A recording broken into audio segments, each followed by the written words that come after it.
Good evening, ma'am. Good evening, Asha. Good evening, Elizabeth. Evening. Uh, okay, fine. So, എങ്ങനെ പോകുന്നു preparations ഒക്കെ? നന്നായിട്ട് പോകുന്നു.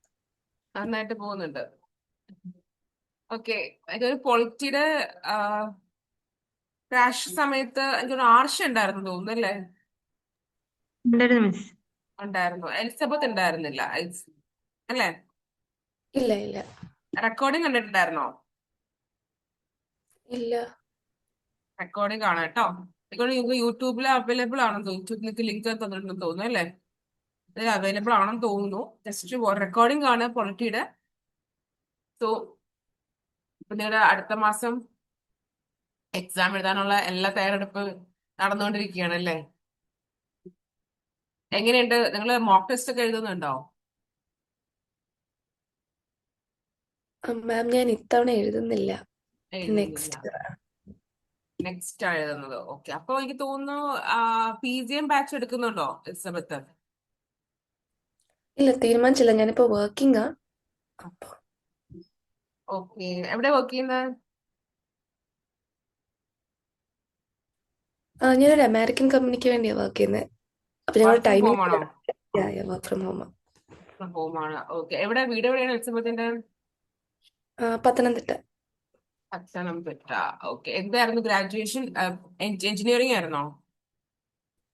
അല്ല, എക്കണോമിക്സ് ഓ, അത്. Economics. Very nice. Okay, fine. Okay, അപ്പൊ മലയാളം കൂടെ അപ്പൊ നെക്സ്റ്റ് ഇയറത്തേക്ക് നോക്കി. It's fine. ഓക്കെ, ആർഷയോ? ഞാൻ ഇത്തവണ എഴുതുന്നില്ല ma'am. ഇത് എഴുതുന്നില്ല. ഇല്ല. ശരി. ഓക്കെ, അപ്പം നെക്സ്റ്റ് ഇയറത്തേക്ക് എന്താ പരിപാടി? ഇപ്പൊ PGM ചെയ്യുന്നുണ്ടോ? അത് തീരുമാനിച്ചില്ല ma'am. അപ്പൊ നിങ്ങൾ നെക്സ്റ്റ് ഇയറിലത്തേക്ക് നിങ്ങൾ ഇപ്പൊ 2027 ആണ് നിങ്ങൾ ഫോക്കസ് ചെയ്യുന്നതെങ്കിൽ പ്രിപ്പറേഷൻ സ്റ്റാർട്ട് ചെയ്യേണ്ട സമയമായി ആക്ച്വലി അല്ലേ? ആക്ച്വലി മെയ്യില് നമുക്കിപ്പോ നിങ്ങള് ഏപ്രിൽ മെയ് ഒക്കെ ആകുമ്പോൾ പ്രിപ്പറേഷൻ സ്റ്റാർട്ട് ചെയ്യണം അടുത്ത വർഷത്തേക്ക്. ഫസ്റ്റ് ഒരു പ്രിലിംസ് ആദ്യം മെയിൻസ് ഫോക്കസ് ചെയ്തിട്ട് പ്രിലിംസ് ചെറുതായിട്ട് പാരലിൽ കൊണ്ടുപോകണം. പിന്നെ ആഫ്റ്റർ സെപ്റ്റംബർ ആകുമ്പോഴത്തേക്ക് നിങ്ങൾ എന്ത് ചെയ്യുക? പ്രിലിംസിന് ഫോക്കസ് ചെയ്ത് പോവുക, മാക്സിമം ക്വസ്റ്റ്യൻസ് ചെയ്യുക, PYQs പ്രാക്ടീസ് ചെയ്യുക. അതൊക്കെയാണ് സ്റ്റാർട്ട് ചെയ്യേണ്ടത്. പിന്നെ ഓപ്ഷണൽ സ്റ്റാർട്ട് ചെയ്യുക. അപ്പോൾ ആക്ച്വലി പറയുകയാണെങ്കിൽ 2027 ആണ് നിങ്ങൾ ഫോക്കസ് ചെയ്യുന്നതെങ്കിൽ it's already time has started to start preparation. Okay, yeah. So നമുക്ക് ഇന്ന് പഠിക്കാൻ പോകുന്നത് പൊളിറ്റിയുടെ കറണ്ട് അഫയേഴ്സ് ആണ്. കറണ്ട് അഫയേഴ്സ് ഞാൻ എടുത്തിരിക്കുന്നത് ഒരു 22 important current affairs for polity 2026 current affairs ആണ് വരുന്നത്. ഓക്കെ, അപ്പൊ നമുക്ക് ആ ഒരു ചെറിയ ടോപ്പിക്കാണ്. നമുക്ക് എന്തായാലും അത് വെച്ച് ഈ വർഷം ഞാൻ ഉദ്ദേശിച്ചത് ഈ വർഷം എഴുതാൻ പോകുന്ന കുട്ടികൾക്ക് വേണ്ടി ഫോക്കസ് ചെയ്തിട്ടാണ്. ഈ വർഷം നമുക്ക് ചാൻസസ് വരാൻ കൂടുതൽ ചാൻസ് ഉള്ള ഏരിയാസ് ആണ്. കറണ്ട് അഫയേഴ്സ് പറയുമ്പോൾ ഒത്തിരി കറണ്ട് അഫയേഴ്സ് കാണും. പക്ഷെ നമുക്ക് റിപ്പീറ്റഡ്ലി പലയിടങ്ങളിലും കണ്ടതും നമുക്ക് എന്താണ് ക്വസ്റ്റ്യൻ അത് വരാൻ ചാൻസ് ഉള്ളതുമായിട്ടുള്ള കുറച്ച് ഏരിയാസ് ആണ് നമ്മൾ ഡിസ്കസ് ചെയ്യാൻ പോകുന്നത്. ക്ലിയർ അല്ലേ? അപ്പൊ നമുക്ക് ക്ലാസ്സിലേക്ക് കിടക്കാം. ഞാന് സ്ക്രീൻ ഷെയർ ചെയ്യുമ്പോൾ ഞാനൊന്ന് ക്യാമറ ഓഫ് ചെയ്യും, കാരണം അല്ലെങ്കിൽ നെറ്റ്വർക്കിന്റെ ഇഷ്യൂ വരും കേട്ടോ. നിങ്ങൾക്ക് എന്തെങ്കിലും ഡൗട്ട് നിങ്ങൾക്ക് ഇടയ്ക്ക് മ്യൂട്ട് ചെയ്ത് എന്നോട് ചോദിക്കാം, അല്ലെങ്കിൽ ചാറ്റ് ബോക്സ് ചോദിക്കാം. ഓക്കെ, ശരി.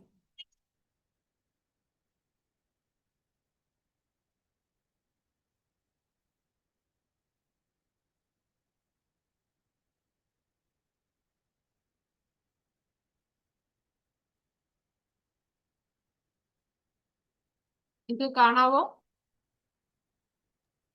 കാണാം മിസ്. ഓക്കെ, ആണ്. ഓക്കെ. സോ ഫസ്റ്റ് നമ്മൾ പഠിക്കുന്ന സാധനം എന്ന് പറഞ്ഞാല് phone tapping. So we all know that what is phone tapping. എന്താണ് ഈ ഫോൺ ടാപ്പിംഗ് എന്ന് പറഞ്ഞാൽ ഉദ്ദേശിക്കുന്നത്?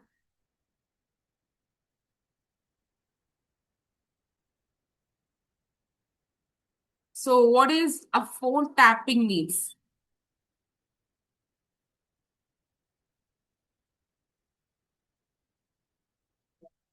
പെർമിഷൻ ഇല്ലാതെ ഫോൺ ആക്സസ് ചെയ്യുക, പേഴ്സണൽ അതെ, കോൾസ്. ഒരാളുടെ പെർമിഷൻ ഇല്ലാണ്ട് സീക്രട്ട്ലി നമ്മൾ എന്ത് ചെയ്യുക, ലിസൺ ചെയ്യുന്നതോ അല്ലെങ്കിൽ ഒരാളുടെ കോൾ റെക്കോർഡ് ചെയ്യുന്നതോ, കോള് മാത്രമല്ല മെസ്സേജിങ്ങോ എല്ലാം, അല്ലെ? ഒരാളുടെ അനുവാദം കൂടാതെ നമ്മൾ എന്താണ്, ഒരാളുടെ പ്രൈവസി നമ്മൾ എന്ത് ചെയ്യുന്നതാണ്, നമ്മൾ ട്രെസ്പാസ് ചെയ്യുന്നതാണ് എന്ത്, നമ്മുടെ ഫോൺ ടാപ്പിംഗ് എന്ന് പറയുന്നത്. ഇറ്റ്സ് ലൈക്ക് ഒരു അതിനൊരു ചെറിയൊരു റീപ്ലേസ്മെന്റ്, അതായത് മെയിൻലി ടെലികമ്മ്യൂണിക്കേഷൻ ആക്ട് ആയിരുന്നു, ഇപ്പോ അത് റീപ്ലേസ്ഡ് നമ്മുടെ ഈ ടെലിഗ്രാഫ് ആക്ടിനെ റീപ്ലേസ് ചെയ്തിട്ട് എന്താക്കി, ടെലികമ്മ്യൂണിക്കേഷൻ ആക്ട് 23 ആക്കി. Both central and state governments empowered to authorise interception. Clear? പിന്നെ സെന്ററിൽ 10 ഏജൻസിക്കാണ് എന്ത്, ഇങ്ങനെ ഫോൺ ഇത് നമുക്ക് നോക്കാൻ ഫോൺ ടാപ്പിംഗ് അനുവാദമായിട്ടുള്ളത്. അത് ഫോർ അവരുടെ ഇൻവെസ്റ്റിഗേഷൻ പർപ്പസസിന് വേണ്ടിയിട്ടുള്ളതാണ്. ഏതൊക്കെയാണ് വരുന്നത്? IB, CBI, ED, NCB. So what is NCB? NCB എന്താണ്? NCB കേട്ടിട്ടുണ്ടോ?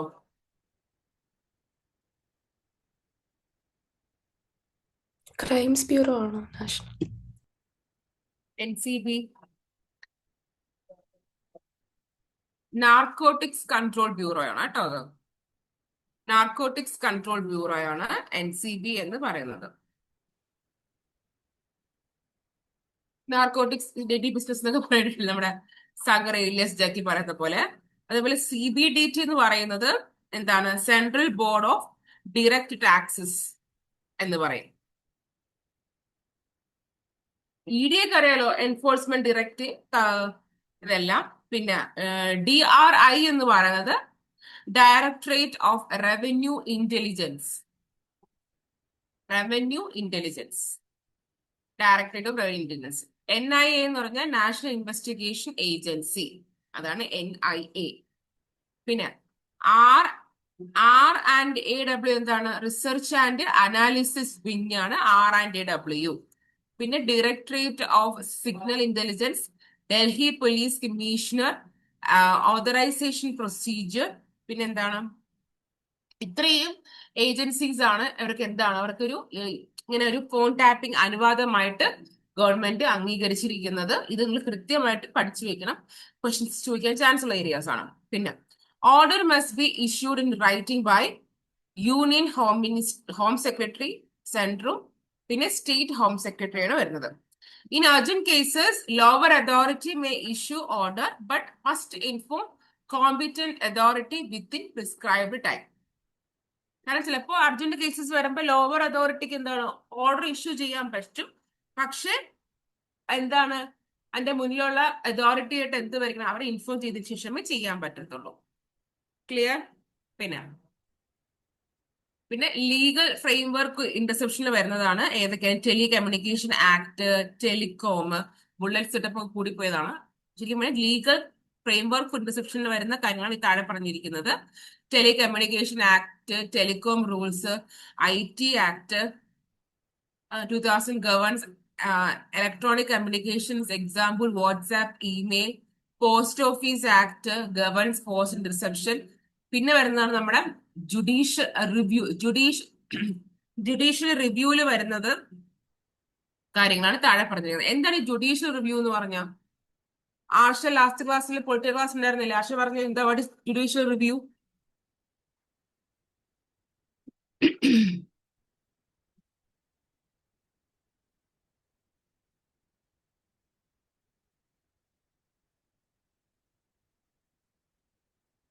എന്താണ് ജുഡീഷ്യൽ റിവ്യൂ?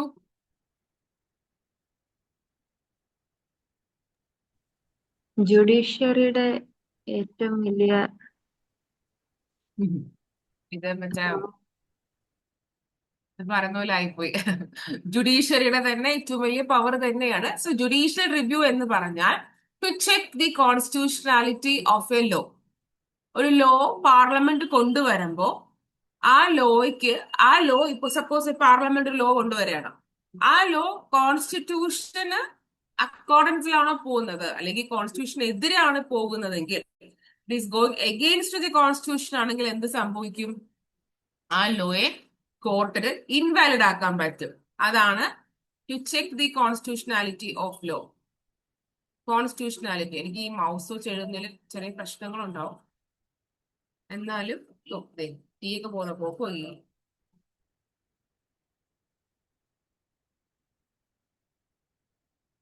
ഓക്കെ. കോൺസ്റ്റിറ്റ്യൂഷനാലിറ്റി ഓഫ് വെല്ലോ. അപ്പോ ഇതാണ് എന്താണ് ജുഡീഷ്യൽ റിവ്യൂ എന്ന് പറയുന്നത്. Judicial review is very very important. നിങ്ങൾ ഈ പഠിക്കാണ്ട് ഇരിക്കരുത്. ജുഡീഷ്യൽ റിവ്യൂ ഒക്കെ വളരെ ഇമ്പോർട്ടന്റ് ആയിട്ടുള്ളതാണ് കേട്ടോ. അതായത് ഒരു കോർട്ടിന് ഒരു ലോ കോൺസ്റ്റിറ്റ്യൂഷൻ മീൻസ് കോൺസ്റ്റിറ്റ്യൂഷൻ തുല്യമായിട്ടാണ്, മീൻസ് കോൺസ്റ്റിറ്റ്യൂഷൻ പറഞ്ഞിരിക്കുന്ന ഒന്നിനും എതിരല്ല, ആ ലോ പക്കയായിട്ടാണ് പോകുന്നതെന്ന് അറിയുകയാണെങ്കിലാണ് എന്ത് പറയണത്, ഈ ജുഡീഷ്യൽ റിവ്യൂ നമ്മൾ നോക്കുന്നത്. അങ്ങനെയാണെങ്കിൽ ഓക്കെ, ഇല്ലെങ്കിൽ ആ ലോ ഇൻവാലിഡ് ആക്കാൻ പറ്റും. അതാണ് ജുഡീഷ്യൽ റിവ്യൂ എന്ന് പറയുന്നത്. So judicial review, Madras high court secret phone tapping for crime detection violates right to privacy ആണ് ആർട്ടിക്കിൾ 21 എന്ന് പറയുന്നുണ്ട്. അപ്പൊ റൈറ്റ് ടു പ്രൈവസിക്ക് നമുക്ക് എതിരാണ് ഫോൺ ടാപ്പിംഗ് എന്ന് പറയുന്നത്. പക്ഷെ എന്താണ്, ഇത്രയും ആൾക്കാർക്ക് മാത്രം, മെയിൽ പറഞ്ഞ ഇത്രയും പേർക്ക് മാത്രം അത് ചെയ്യാൻ പറ്റും. Interception must flow due process cannot be used കവേർട്ട്ലി without legal organisation. അതായത് ഇപ്പൊ നിങ്ങൾക്ക് ഒരു ഇൻവെസ്റ്റിഗേഷന്റെ ഭാഗമായിട്ട് ഒരു ഫോൺ ടാപ്പിംഗ് ചെയ്യണമെങ്കിൽ അതിന് എന്താണ് പെർമിഷൻ, ലീഗൽ അതോറിറ്റി നമുക്ക് പെർമിഷൻ തന്നിരിക്കണം. അല്ലാണ്ട് നിങ്ങൾക്ക് ഡ്യൂ പ്രോസസ് എന്ന് വെച്ചാൽ ഓക്കെ ഇതിന്റെ ഭാഗമാണല്ലോ ചെയ്യാം എന്ന രീതിയിലല്ല. ക്ലിയർ? അപ്പൊ ഇതാണ് നമ്മുടെ ഫോൺ ടാപ്പിങ്ങിന് വന്ന കുറെ അപ്ഡേഷൻസ്, നോക്കി വെക്കണം. Then we have personality rights. So what do you mean by the term personality rights in the perspective of polity? എന്തായിരിക്കും പേഴ്സണാലിറ്റി റൈറ്റ്സ് പോളിറ്റിയുടെ പെർസ്പെക്റ്റീവ് പറഞ്ഞ എന്തായിരിക്കാം?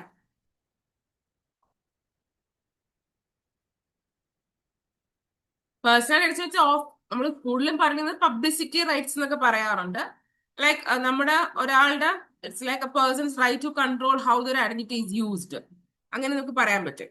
സോ എന്തായിരിക്കും പേഴ്സണാലിറ്റി എന്ന് ഇവിടെ ഉദ്ദേശിക്കുന്നത്? നിങ്ങൾക്ക് ലിസ്റ്റ് ഒന്ന് വായിച്ചു നോക്കുമ്പോൾ തന്നെ കാര്യം മനസ്സിലാവേണ്ടതാണ്.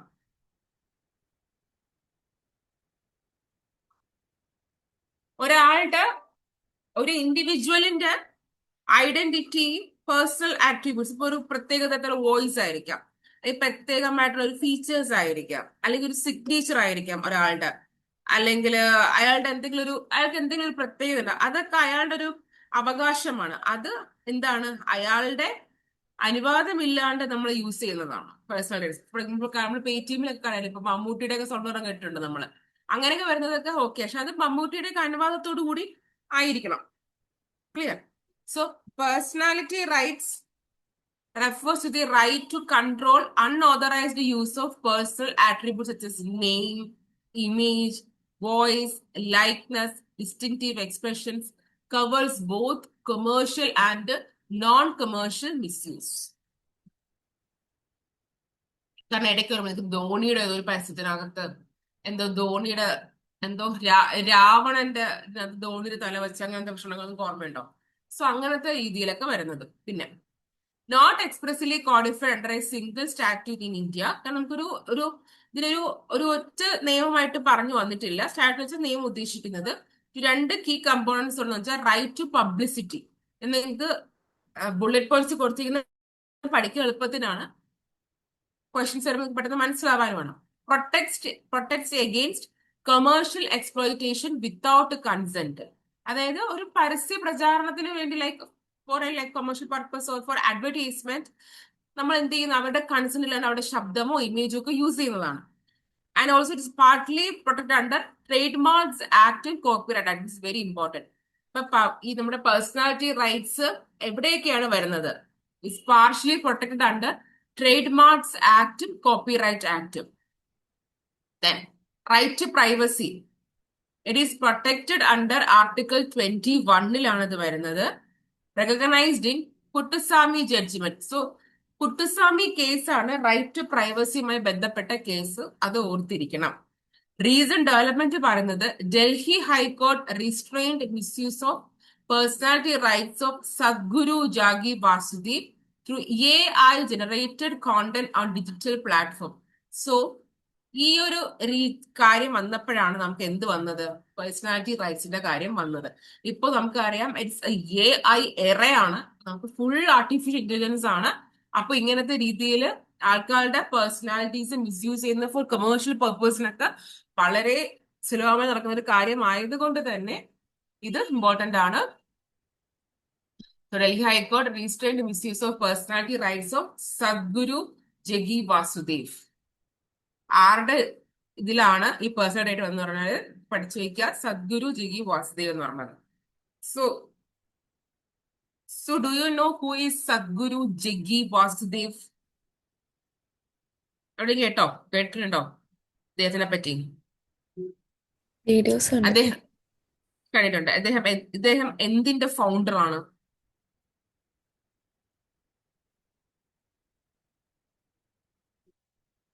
ഇദ്ദേഹം എന്തിന്റെ ഫൗണ്ടർ ആണ്?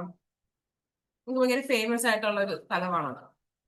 ഇദ്ദേഹം ഒരു യോഗിയാണ്, സ്പിരിച്വൽ ലീഡർ ഒക്കെയാണ്. ഇദ്ദേഹം ഇഷ ഫൗണ്ടേഷന്റെ ഫൗണ്ടർ ആണ്. കേട്ടിട്ടുണ്ടോ ഇഷ ഫൗണ്ടേഷൻ? ആദിയോഗി ഇഷ ഫൗണ്ടേഷൻ, അതിന്റെ യെസ്. ഫൗണ്ടർ ഇഷ ഫൗണ്ടേഷന്റെ ഫൗണ്ടർ ആണ് സദ്ഗുരു ജഗി വാസുദേവ്. ആൻഡ് ഇദ്ദേഹം യോഗ, മെഡിറ്റേഷൻ, ഇന്നർ വെൽബീങ് അതൊക്കെ പഠിപ്പിക്കുന്ന ഒരു അധ്യാപകനാണ്. ആസ് എ പോപ്പുലർ സ്പീക്കർ ആണ്. ആൻഡ് അദ്ദേഹത്തിന്റെ പ്രധാനപ്പെട്ട കുറെ ഇനിഷ്യേറ്റീവ്സ് എന്ന് പറയുന്നത് rally for rivers, save soil, അതൊക്കെ അദ്ദേഹം ബുക്സ് എഴുതാറുണ്ട്. ഓക്കെ, അദ്ദേഹമാണ് Sadhguru Jaggi Vasudev, founder of Isha foundation. Clear? Next is digital access. Supreme court in Amar Jain versus union of India, അതാണ് case. So what is Amar Jain versus Union of India case? അത് എവിടെയെങ്കിലും നിങ്ങൾ ഇടയ്ക്ക് ഇങ്ങനെ എവിടെയെങ്കിലും വായിച്ചിട്ടുണ്ടോ?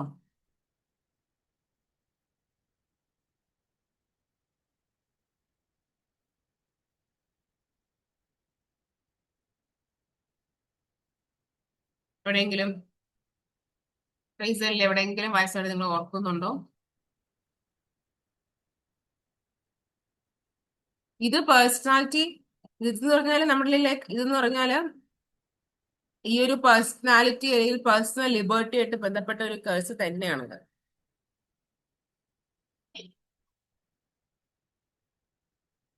നോക്കാം. ഡിജിറ്റൽ ആക്സസ് ആണ് വരുന്നത്. അപ്പൊ കേസ് പഠിക്കുക, ഏത് കേസാണ് അത് കഴിഞ്ഞിട്ട്.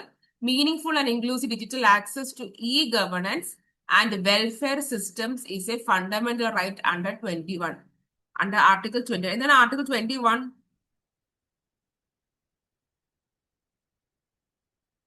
Right to life.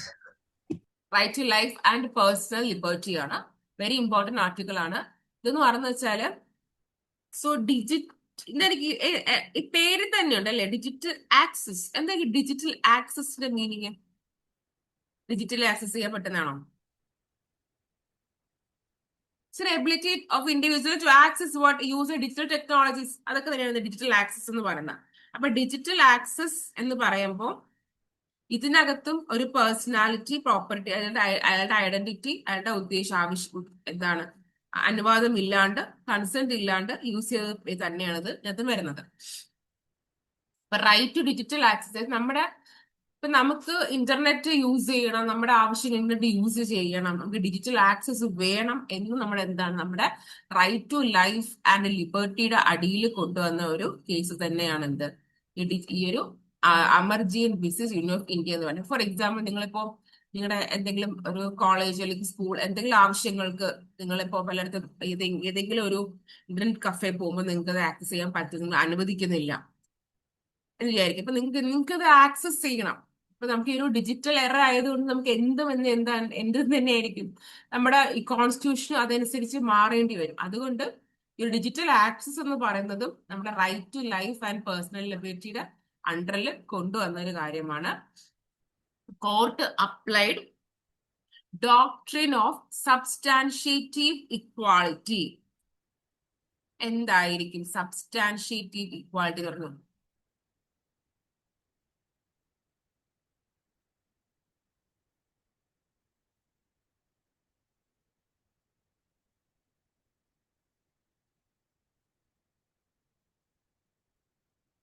ആ ഒരു വേർഡ് മീനിങ് എന്തായിരിക്കാം?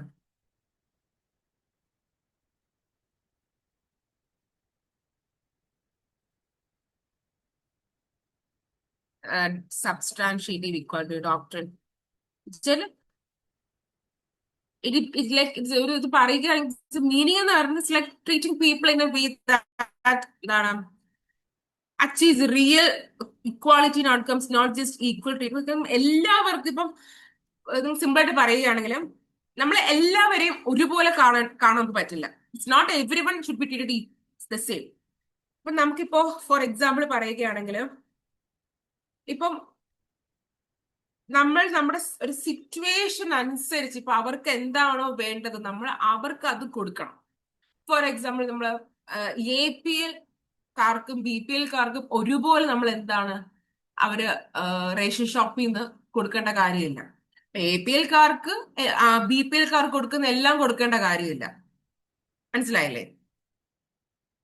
അതാണ് ഉദ്ദേശിക്കുന്നത്. ഇതിനകത്ത് നമ്മൾ ഡിജിറ്റൽ ആക്സസ് ഇത് കൊണ്ടുവരാൻ കാരണം എന്ന് പറഞ്ഞാല് അവർക്ക് എന്താണോ വേണ്ടത് അതനുസരിച്ച് കൊടുക്കണം.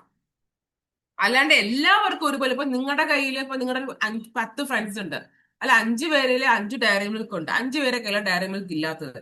അപ്പൊ ഇല്ലാത്ത ആൾക്കാർ കൊടുത്താൽ പോരെ? അപ്പൊ എല്ലാവർക്കും ഈക്വൽ ആവില്ലേ? അപ്പൊ അതുകൊണ്ട് അപ്പൊ പിന്നെ ഉള്ള ആൾക്കാരും കൊടുക്കേണ്ട കാര്യമില്ല. ഇപ്പൊ not everyone should be treated the same.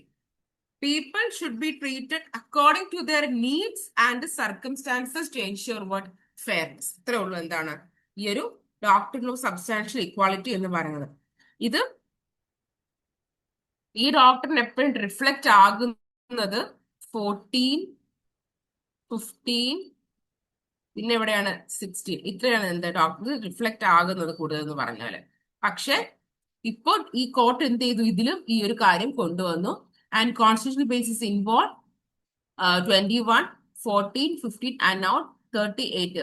38 ആട്ടത് 38 ഏതിലാ വരുന്നത്? ഏത് പാർട്ടിലാ വരുന്നത്?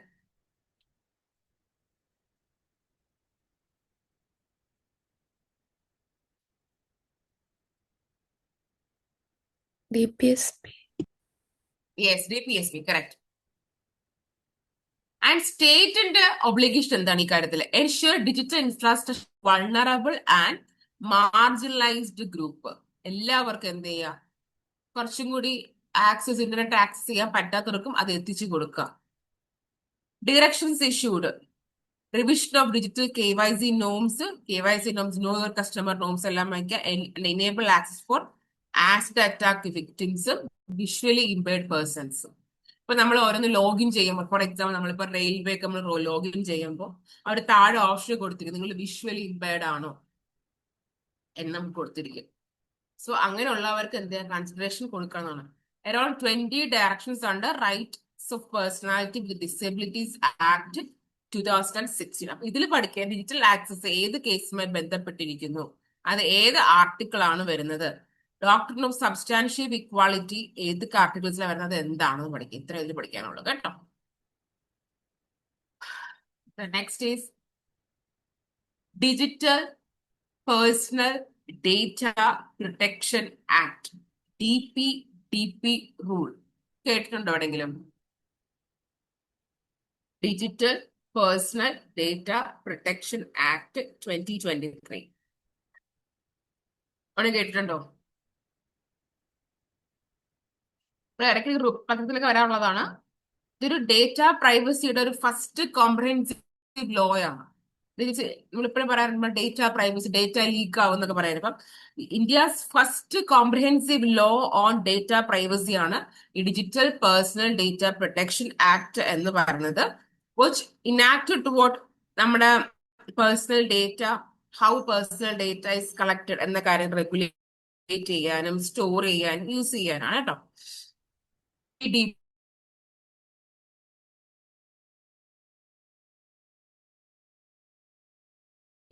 rule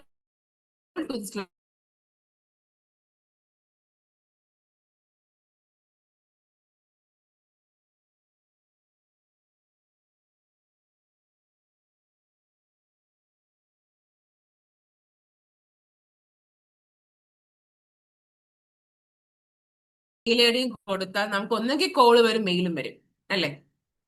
നിങ്ങൾക്ക് ഫീൽ ചെയ്തിട്ട് നിങ്ങൾ എവിടെയെങ്കിലും നിങ്ങൾ വല്ല നിങ്ങളുടെ ഫോൺ നമ്പറോ നിങ്ങളുടെ മെയിൽ ഐ ഡിയോ കൊടുത്തു കഴിഞ്ഞാൽ നമ്മുടെ ഡേറ്റ അവിടെ കിട്ടിക്കഴിഞ്ഞു.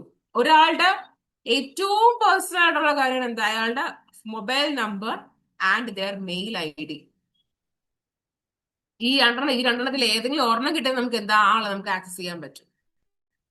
അപ്പോ ആ ഒരു കാര്യത്തിൽ നമ്മൾ ഡേറ്റ എന്താണ് വളരെ വളരെ ഇപ്പൊ നമ്മുടെ ഇൻഡിവിജ്വൽ പ്രൈവസി പ്രൊട്ടക്ട് ചെയ്യുക എന്നുള്ള ഈ ആക്ടിന്റെ ഏറ്റവും വലിയൊരു പ്രത്യേകത എന്ന് പറയണത് തന്നെ നമ്മളെ ഫോറിൻ കമ്പനീസിന് എന്താണ് നമ്മുടെ ഇന്ത്യയിലെ ഡേറ്റാസ് ആക്സസ് ചെയ്യുന്നതിനും ഇതവർ എന്ത് ചെയ്തു? ഇതവർ റെഗുലേറ്റ് ചെയ്തു. Does not apply to anonymise data, ചില വ്യക്തത ഇല്ലാത്തത്. അപ്പം വ്യക്തത ഇല്ലാത്തത് മീൻസ് ആരാന്ന് അറിയാത്ത രീതിയിലുള്ള, മീൻസ് ആരാന്ന് അറിയാത്ത ഡേറ്റ, പ്യുവർലി ഓഫ്ലൈൻ ഡേറ്റ, ഭയങ്കര ഓഫ്ലൈൻ ആയിട്ടുള്ള നോൺ ഡിജിറ്റൽ അല്ലാത്ത ഓഫ്ലൈൻ ഡേറ്റാസ് ഒക്കെ എന്താണ് ഇതിനകത്ത് ആക്സസിബിൾ അല്ല. പിന്നെ റൈറ്റ്സ് ഓഫ് ഡേറ്റ പ്രിൻസിപ്പിൾസ് എന്ന് പറയും. ഒന്നെന്ന് പറഞ്ഞത് right to access to information, ഇതിൽ വരുന്ന ഡേറ്റ പ്രിൻസിപ്പിൾസ് ആണ്. Right to access information, right to correction, right to erasure, പിന്നെ right to grievance redressal before data protection, right to nominate. പിന്നെ obligations വരുന്നത് ഡേറ്റ ഫിഡുഷ്യറീസ് എന്ന് പറയുന്നത് obtain free and informed explicit consent. ഇത് വരുന്ന obligations ആണ് പറയുന്നത്. ensure data security safeguards, follow data minimization principle, delete data after purpose if this is very important. അല്ലെ? ഒരാൾ നമ്മൾ ഡേറ്റ വാങ്ങിച്ചു കഴിഞ്ഞാൽ അവന് എന്ത് ചെയ്യാം? അതൊന്ന് ഡിലീറ്റ് ചെയ്ത് കളയിക്കുക എന്നുള്ളത് വളരെ ഇമ്പോർട്ടൻ്റ് ആയിട്ടുള്ള കാര്യമാണ്. എക്സെപ്ഷൻസ് നമുക്ക് നോക്കാം. വേറൊക്കെ ഇതിൽ സ്ട്രിക്റ്റ് റൂളാണ് കുട്ടികളുടെ ഡേറ്റ, ചിൽഡ്രൻസ് ഡേറ്റയ്ക്ക് സ്ട്രിക്റ്റ് ആയിട്ടുള്ള ഒരു എന്താണ് റൂൾസ് ഉണ്ട്. പിന്നെ നമ്മുടെ കുട്ടികളെ ടാർഗറ്റ് ചെയ്തിട്ടുള്ള ആഡോ അല്ലെങ്കിൽ എന്താണ് ട്രാക്കിങ്ങോ ഒന്നും പാടില്ല എന്ന് പറയാറുണ്ട്. പിന്നെ exceptions, provisions related to rights and obligations may not apply in case of national security. ഉറപ്പല്ലേ? നാഷണൽ സെക്യൂരിറ്റി ബന്ധപ്പെട്ട കാര്യം നമുക്ക് ആക്സസ് ചെയ്യാൻ പറ്റുമോ? ഒരിക്കലും ഇല്ല. Sovereignty, public order. എന്താണ് ഈ സോവറിനിറ്റി എന്ന് പറഞ്ഞാല്? പൊളിറ്റിക്കൽ ഏറ്റവും ഇമ്പോർട്ടൻ്റ് ആയിട്ടുള്ള ഒരു വേർഡാണ്. What is sovereignty?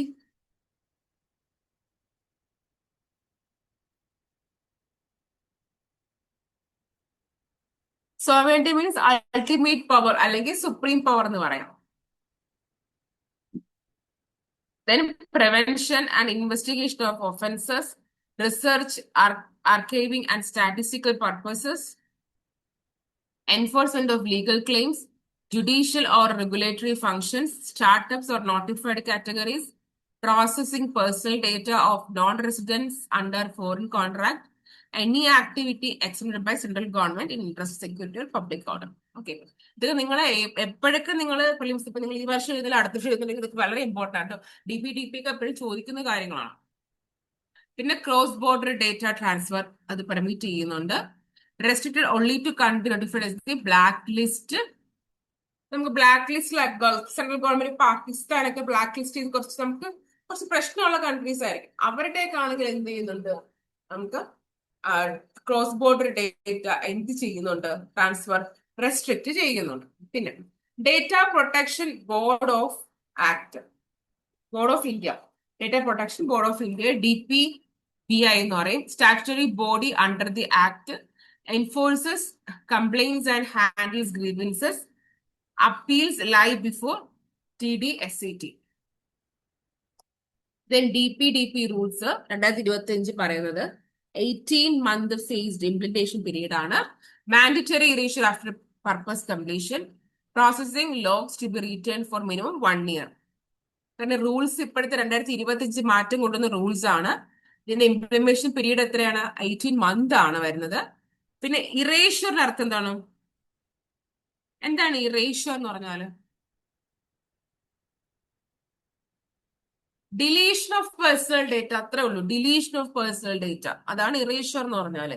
നമ്മൾ ഇറേസ് ചെയ്യാന്നൊക്കെ പറയാം, അതിന്റെ മെയിൻ ചെയ്യുന്നുണ്ട്. ഇറേഷർ എന്ന് പറഞ്ഞാല് your data is like completely removed from the system, അതാണ് ഇറേഷർ. ആവശ്യം കഴിഞ്ഞാൽ അപ്പം ഇറേസ് ചെയ്ത് കളയുക. പിന്നെ പ്രോസസിംഗ് ലോഗ്സ് എന്താണ്? ഒരു 1 year വരെ ഇരിക്കാവും. Children's data requires variable parental and guardian consent. അവരെ അനുവാദം എടുക്കാൻ പറ്റില്ല. Exceptions for essential service like health care അങ്ങനെ എന്തെങ്കിലും വരുമ്പോൾ മാത്രം. Amendments in the Section 81J of RTA Act via Section 44(3) personal information disclosure exempted wider discretion to public authorities. Okay. അടുത്തത് Promotion and Regulation of Online Act 2025. Contested around 45 crore people reportedly affected by online money gaming. ഇതാണ് ഈ promotion.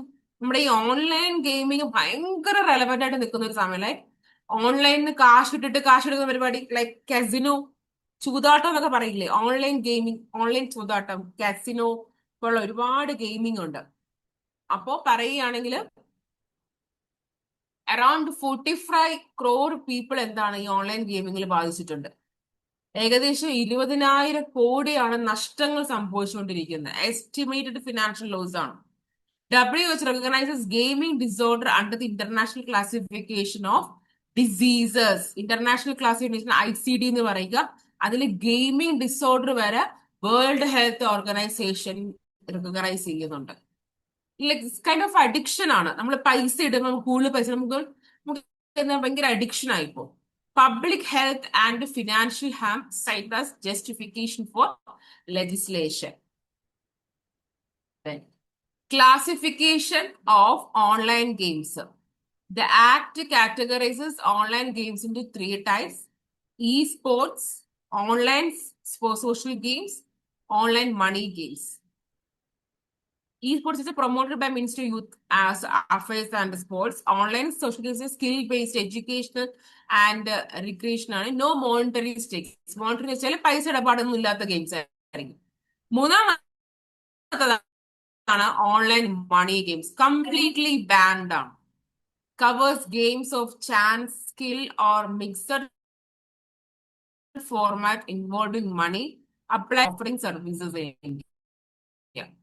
ഭയങ്കരമായിട്ടുള്ള ഒത്തിരി online games ഉണ്ട്, പൈസ ഇട്ടിട്ട് പൈസ വാങ്ങിക്കുന്നത്. അതൊക്കെ എന്താണ്, അതിനെ വെച്ച് തന്നെ എന്ത് ചെയ്യണം, അതിനൊരു ഡിസീസ് ആയിട്ടാണ് കാണുന്നത്, അത് അസുഖമായിട്ടാണ് കാണുന്നത്.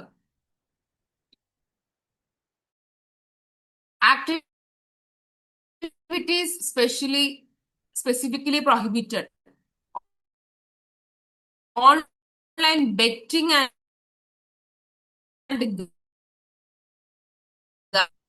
പറഞ്ഞില്ലേ കാസിനോ പോലെ. Banks and payment systems barred from processing related financial transactions. എന്താണ് ഭയങ്കരമായിട്ട് പ്രോഹിബിറ്റ് ചെയ്ത്, ഏതൊക്കെ ആക്ടിവിറ്റീസ് ആണ് പ്രോഹിബിറ്റ് ചെയ്ത് ഓൺലൈൻ ഗെയിമിൽ പഠിച്ചു വെക്കണേ. Penalties: offering on facilitating online money games up to 3 years imprisonment plus 1 crore fine. അങ്ങനത്തെ ഗെയിം അഡ്വർടൈസ് ചെയ്താൽ 2 വർഷത്തെ ഇംപ്രിസൺമെന്റ്, 50 ലക്ഷം വരെ ഫൈനാണ്. ഓഫർ ചെയ്താലും അഡ്വർടൈസ് ചെയ്താലും. റിപ്പീറ്റ് ഒഫൻസസ് 5 വർഷം 5 വർഷം ഇംപ്രിസ്മെന്റ് പ്ലസ് ആണ്. ഏതെങ്കിലും ഒരെണ്ണമല്ല കേട്ടോ, രണ്ടും കിട്ടും. 5 വർഷം തടവും 2 കോടി പിഴ, എന്ത് വേണം, അടിപൊളിയായിട്ടുണ്ട്. ഒഫൻസസ് കോഗ്നിസിബിൾ ആണ്, നോൺ ബെയിലബിൾ ആണ്. എന്നുവെച്ചാല് നിങ്ങൾക്ക് ഒരിക്കലും ഇതിന് പൂരി പോരാൻ പറ്റില്ല. പണിഷ്മെന്റ് തന്നെയായിരിക്കും. പിന്നെ establishes National Online Gaming Authority, categorizes and registers online games, determine whether the game qualified money game ആണെങ്കിൽ അപ്പൊ തന്നെ ബാൻ ചെയ്യും. Issues, handling grievances. കാരണം ഇപ്പൊ ഏറ്റവും കൂടുതൽ നമ്മുടെ കോവിഡിന് ശേഷം ഏറ്റവും കൂടുതൽ പ്രശ്നമായിട്ടുള്ള സാധനമാണ് ഈ ഓൺലൈൻ ഗെയിമിംഗ്. നിങ്ങൾ പേപ്പറിലൊക്കെ കാണുന്നുണ്ടായിരിക്കും. അടുത്തത് E0 FIR. എന്താണ് FIR എന്ന് പറഞ്ഞാൽ? നമ്മൾ പോലീസ്, വാട്ട് ഈസ് FIR? എന്താണ് FIR എന്ന് പറഞ്ഞാല്? First information report, crime report ചെയ്യാൻ പോകുമ്പോൾ. അതാണ് എന്ത് FIR എന്ന് പറഞ്ഞത്. അപ്പൊ എന്തായിരിക്കും E0 FIR? എന്തായിരിക്കും? നമ്മുടെ e-commerce എന്നൊക്കെ പറയാൻ പോരാ, അതായത് ഗവർണൻസ് എന്നൊക്കെ പറയുന്നത് എന്തായിരിക്കും? ഇലക്ട്രോണിക് FIR അല്ലെ, ഇലക്ട്രോണിക് സീറോ FIR. FIR എന്ന് വെച്ചാൽ പോലീസ് സ്റ്റേഷൻ നമ്മുടെ കേസ് റിപ്പോർട്ട് ചെയ്യുന്നത്. കറക്റ്റ് ആണ്. First information report ensures immediate registration of complaint, especially in serious offenses. No delay due to jurisdictional issues ആയിരിക്കും. Subsequent transfer to the companion police സ്റ്റേഷനിലൊക്കെ ആയിരിക്കും. Okay fine. എന്താണ് FIR ആണ്. E0 FIR എന്താണ് എന്ന് പറഞ്ഞാൽ നമ്മുടെ ഈ 0 എഫ്ഐആറിന്റെ ഒരു എക്സ്റ്റൻഷൻ ആണ് E0 എഫ്ഐആർ എന്ന് തന്നെ പറയുന്നത്. ഈ ഈ ഈ 0 എഫ്ഐആർ എന്ന് പറഞ്ഞാൽ എന്താ ഉദ്ദേശിക്കുന്നത് വെച്ചാൽ നമുക്ക് ഏത് ഇപ്പം ഇപ്പൊ പറയാം ഈ പോലീസ് സ്റ്റേഷൻ ഈ പരിധിയാണെന്നൊക്കെ പറയാറുണ്ട്, സ്റ്റേഷൻ പരിധിയാന്നൊക്കെ. നമുക്ക് അതൊന്നും നോക്കാം. നമുക്ക് ഏത് പോലീസ് സ്റ്റേഷൻ ആണെങ്കിലും നമുക്ക് എന്താണ് എഫ്ഐആർ കംപ്ലൈന്റ് ചെയ്യാൻ പറ്റുന്നതാണ് 0 എഫ്ഐആർ എന്ന് പറയുന്നത്. പിന്നെ എന്ത് ചെയ്യും, അവർ ആ കൺസേൺഡ് ആയിട്ടുള്ള പോലീസ് സ്റ്റേഷൻ ജുറിസ്ഡിക്ഷനിലേക്ക് എന്ത് ചെയ്യും, അവരത് ട്രാൻസ്ഫർ ചെയ്യാണ് ചെയ്തുകൊണ്ടിരുന്നത്. E0 എഫ്ഐആർ എന്നാൽ പേര് തന്നെ ഉണ്ട്, ഇലക്ട്രോണിക് എഫ്ഐആർ എന്തായിരിക്കും, അതൊരു ഡിജിറ്റലി ആയിരിക്കും, ഓൺലൈൻ ആണ് അല്ലെ. Online version of 0 FIR for cyber financial crimes. നിങ്ങൾ നേരിട്ട് പോലീസ് സ്റ്റേഷനിൽ പോവേണ്ട കാര്യമൊന്നുമില്ല. പെട്ടെന്നായിട്ട് നമുക്ക് എന്ത് ചെയ്യണം, ഇത് റിപ്പോർട്ട് ചെയ്യാനാണ് വരുന്നത്. ലൈക്ക് ഇത് കൂടുതലും വരുന്നത് ഈ ഓൺലൈൻ ഈ സൈബർ ഫിനാൻഷ്യൽ ക്രൈംസിനാണെങ്കിൽ കൂടി ഇത് മറ്റു കാര്യങ്ങളൊക്കെ ഉപയോഗിക്കാറുണ്ട്, ആക്സിഡന്റ് അങ്ങനെയൊക്കെ ഉപയോഗിക്കാറുണ്ട്. Applicable for high value frauds about 10 lakhs can be filed through 1930 cyber crime helpline. പിന്നെ national cyber crime reporting portal enables instant registration and quick action in cyber fraud cases. They launched as a pilot in Delhi by Indian Cybercrime Coordination Center I4C under Ministry of Home Affairs. കേട്ടോ, അപ്പൊ 0 എഫ്ഐആറിന്റെ ഒരു electronic version ആണ് എന്ത് E0 FIR എന്ന് പറഞ്ഞത്. 0 FIR എന്ന് പറഞ്ഞാൽ നമുക്ക് അറിയാൻ പറ്റും. 0 എഫ്ഐആർ നമുക്ക് നമ്മുടെ കോർ ബാങ്കിങ് സൊല്യൂഷൻസ് പോലെയാണ്. നമുക്കിപ്പോ നമ്മുടെ അക്കൗണ്ട് എറണാകുളത്താണെങ്കിൽ നമുക്ക് ട്രിവാൻഡ്രത്തെ ബാങ്കിൽ നമുക്ക് പൈസ എടുക്കാൻ പറ്റും. അത് കോർ ബാങ്കിങ് സൊല്യൂഷൻസ് എന്നൊക്കെ പറയാം എക്കണോമിക്സിൽ. അതേപോലെ ഇപ്പൊ നിങ്ങൾക്ക് ഒരു പ്രശ്നം വന്നെങ്കിൽ നിങ്ങൾക്ക് അടുത്തൊരു പൊസിഷനിൽ കൊടുത്താൽ മതിയോ പരാതി, അത് അവരെ നിങ്ങളുടെ കൺസേൺ സ്റ്റേഷനിലേക്ക് മാറ്റും. അതേപോലെയാണ് ഇലക്ട്രോണിക് 0 എഫ്ഐആർ എന്ന് പറയുന്നത്. നെക്സ്റ്റ് ഈസ് വഖഫ്. വഖഫ് നിങ്ങൾക്ക് അറിയായിരിക്കും എന്താണ്, നിങ്ങളുടെ പ്രോപ്പർട്ടി നിങ്ങളുടെ എന്താണ് അവിടെ നിങ്ങളുടെ മോസ്കില് ദൈവത്തിന് ഇഷ്ടദാനം കൊടുക്കുന്ന പറയാണ് വഖഫ് എന്ന് പറയുന്നത്. Permanent charitable waqf is very important. നമ്മള് ഗവേണൻസിലൊക്കെ പഠിക്കുന്നതാണ്. Property dedicated for religious or social welfare programmes ആണ്. ഇതിൽ മേജർ അമെന്റ്മെന്റ്സ് വന്നിരിക്കുന്നത് വഖഫ് ആക്ട് 95 ആണ്. അത് നമ്മൾ ഉമീദ് ആക്ട് എന്ന് മാറ്റിയിട്ടുണ്ട്. Umeed act unified management empowerment efficiency and development. Eligibility to create waqf only practising Muslims can dedicate property. അത് ഇതിൽ അവർക്ക് ഒരു മുസ്ലിംസ് അവർ ഇങ്ങനെ ചെയ്യുന്നവർക്ക് മാത്രമേ ഇത് കൊടുക്കാൻ പറ്റത്തുള്ളൂ. വഖഫ് എന്ന് പറഞ്ഞാൽ തന്റെ പ്രോപ്പർട്ടി, ഇപ്പം ഫോർ ഇസ്ലാംസ് അവർക്ക് കുറെ വസ്തു ഉണ്ട്, ചില പള്ളിയോട് ചേർന്നായിരിക്കും ആ വസ്തു ഇരിക്കുന്നത്. ആ വസ്തു എന്ത് ചെയ്യും, ഇഷ്ടദാനം കൊടുക്കും, പൈസ പോലും മേടിക്കാണ്ട് പള്ളിക്ക് കൊടുക്കും, അല്ലെങ്കിൽ ദൈവത്തിന് സമർപ്പിക്കുക എന്ന് പറയും. സമർപ്പിച്ചതിന് ശേഷം പിന്നെ അവർ അത് മറച്ചു വെക്കാനൊന്നും പാടില്ല പ്രോപ്പർട്ടി. ചിലപ്പോ ഗ്രേവിയുടെ ആയിട്ടൊക്കെ ശ്മശാനം ഖബറടക്കത്തിനൊക്കെ ആയിട്ട് എടുക്കാറുണ്ട്. വഖഫ് by user remove a long term religious use cannot create വഖഫ്. ആ ഒരു സ്ഥലം കുറെ നാളായിട്ട് പള്ളിയുടെ ഭാഗത്താണ് അല്ലെങ്കിൽ പള്ളി ഉപയോഗിക്കുന്നു എന്നും പറഞ്ഞ് വഖഫായിട്ട് കൊടുക്കേണ്ട ആവശ്യമില്ല. പണ്ട് അങ്ങനെയൊക്കെ മേടിക്കുമായിരുന്നു ആളുകൾ. Already registered Waqf by user property and status except disputed government properties.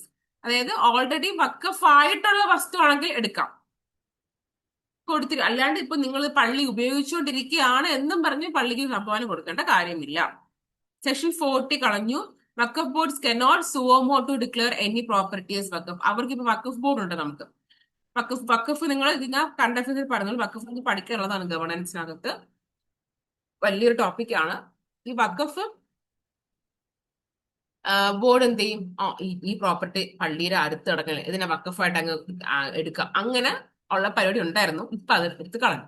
അതേപോലെ കുട്ടികൾക്കും സ്ത്രീകൾക്കും എന്താണ് വഖഫ് പ്രോപ്പർട്ടിയിൽ എന്താണ് അവകാശമുണ്ട്.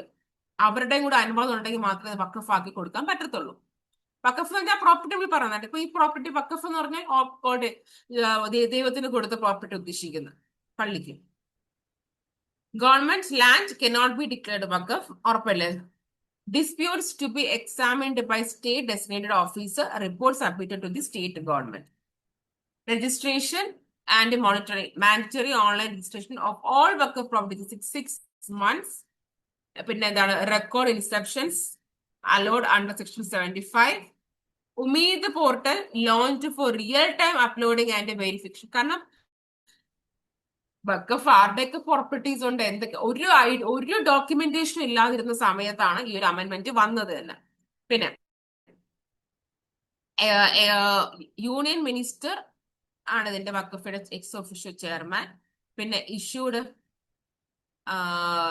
Directions to state waqf boards.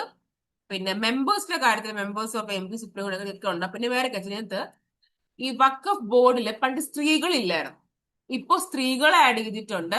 അതേപോലെ നോൺ മുസ്ലിം അല്ലാത്ത രണ്ടുപേരും കൂടെ കാണും. അത് ഇതിൽ വന്നൊരു അമെന്റ്മെന്റും കൂടെയാണ്. അത് വഖഫ് ബോർഡില് സ്ത്രീകള് ഉണ്ടായിരുന്നില്ല, ഇപ്പൊ സ്ത്രീകളെ ആഡ് ചെയ്തു. അതിന്റെ കൂട്ടത്തിൽ എന്ത് അവർ ആഡ് ചെയ്തിട്ടുണ്ട്, നോൺ ഹിന്ദു ആൾക്കാരെ. അടുത്തത് കോൺസ്റ്റിറ്റ്യൂഷന്റെ 130th amendment bill. 130th amendment അല്ല, അമെന്റ്മെന്റ് ബില്ലാണ് കേട്ടോ, ആക്ട് അല്ല. Provides for removal of a minister including prime minister and chief minister. അതെന്തായിരിക്കും ഉദ്ദേശിക്കുന്നത്? 130th റിമൂവ് ചെയ്തെന്നാണ് പറയുന്നത്.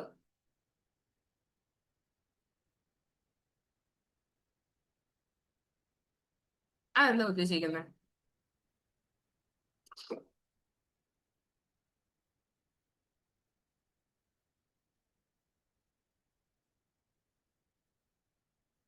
ഇതൊരു ജുഡീഷ്യൽ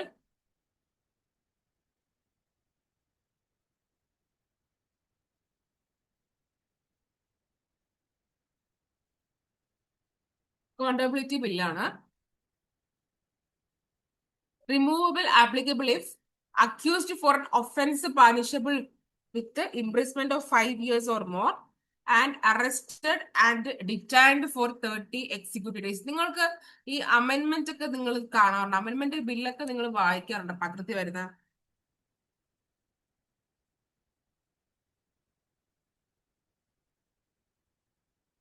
വായിക്കാറുണ്ടോ? യെസ്. എവിടെ നോട്ട് ചെയ്ത് വെക്കാറുണ്ടോ?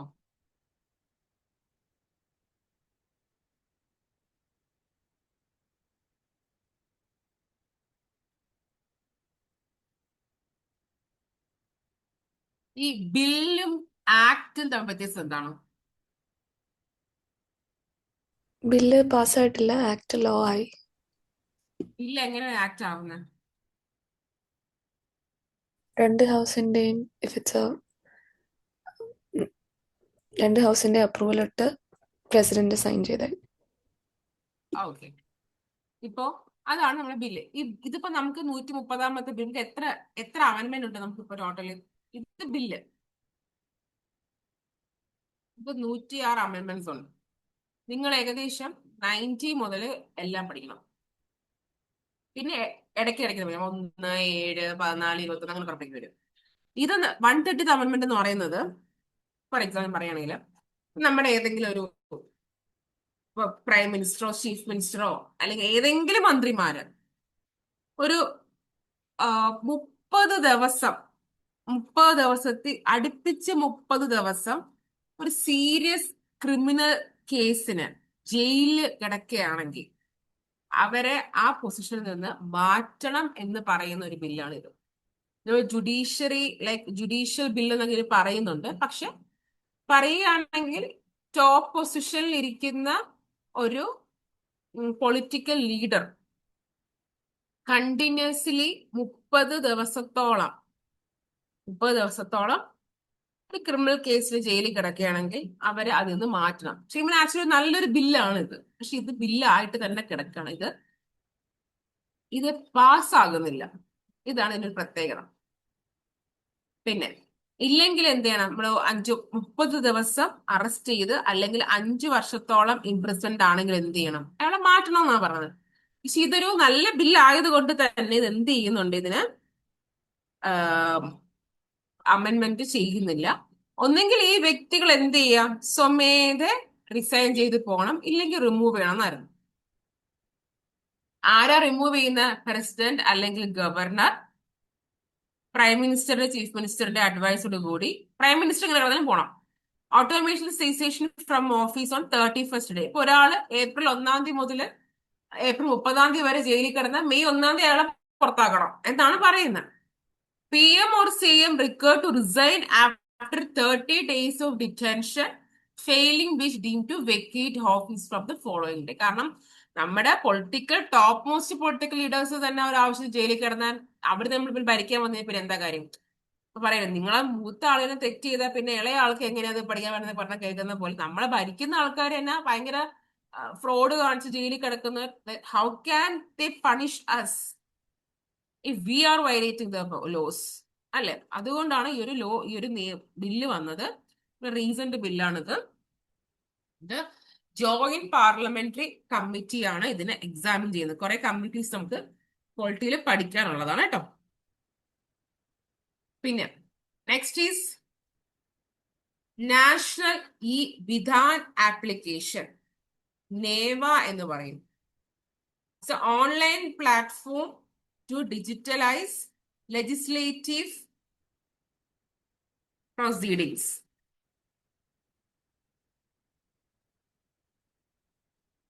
എന്തായിരിക്കും? നമ്മളെ നിയമപരമായിട്ടുള്ള ലെജിസ്ലേഷൻസ് എന്താണ്? നിയമം ഉണ്ടാക്കുന്നതാണ്. അപ്പൊ നിയമപരമായിട്ടുള്ള എന്തെങ്കിലും കാര്യങ്ങൾ എന്ത് ചെയ്യുന്നത്? ഡിജിറ്റലൈസ് ചെയ്യുന്നതാണ്. ലൈക്ക് നമ്മുടെ സ്റ്റേറ്റിന്റെ, മെയിൻലി സ്റ്റേറ്റ് യൂണിയൻ ടെറിട്ടറി ആണ്, അവരുടെ എന്തെങ്കിലും നിയമപരമായിട്ടുള്ള കാര്യങ്ങളൊക്കെ എന്ത് ചെയ്യണം?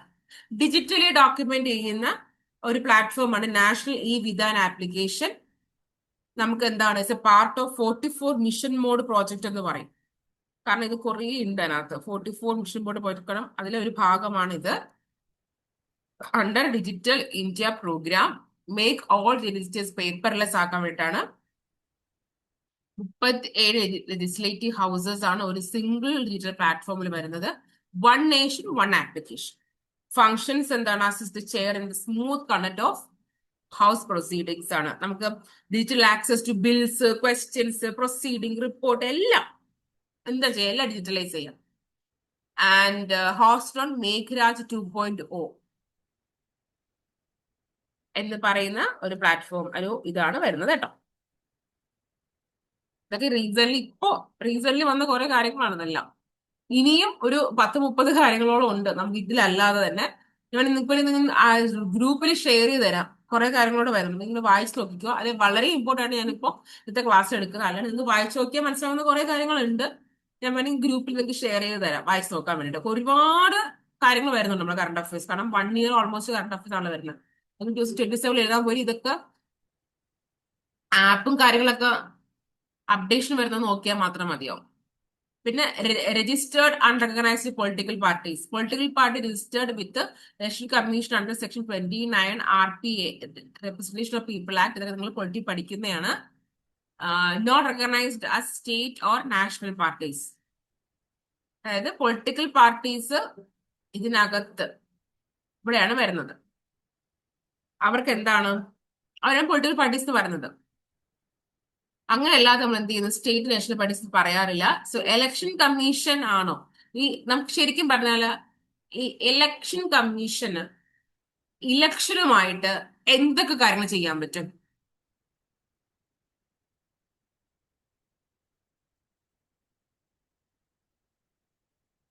എന്തൊക്കെ കാര്യങ്ങളാണ് ഇലക്ഷൻ കമ്മീഷൻ ചെയ്യാൻ പറ്റുന്നത്?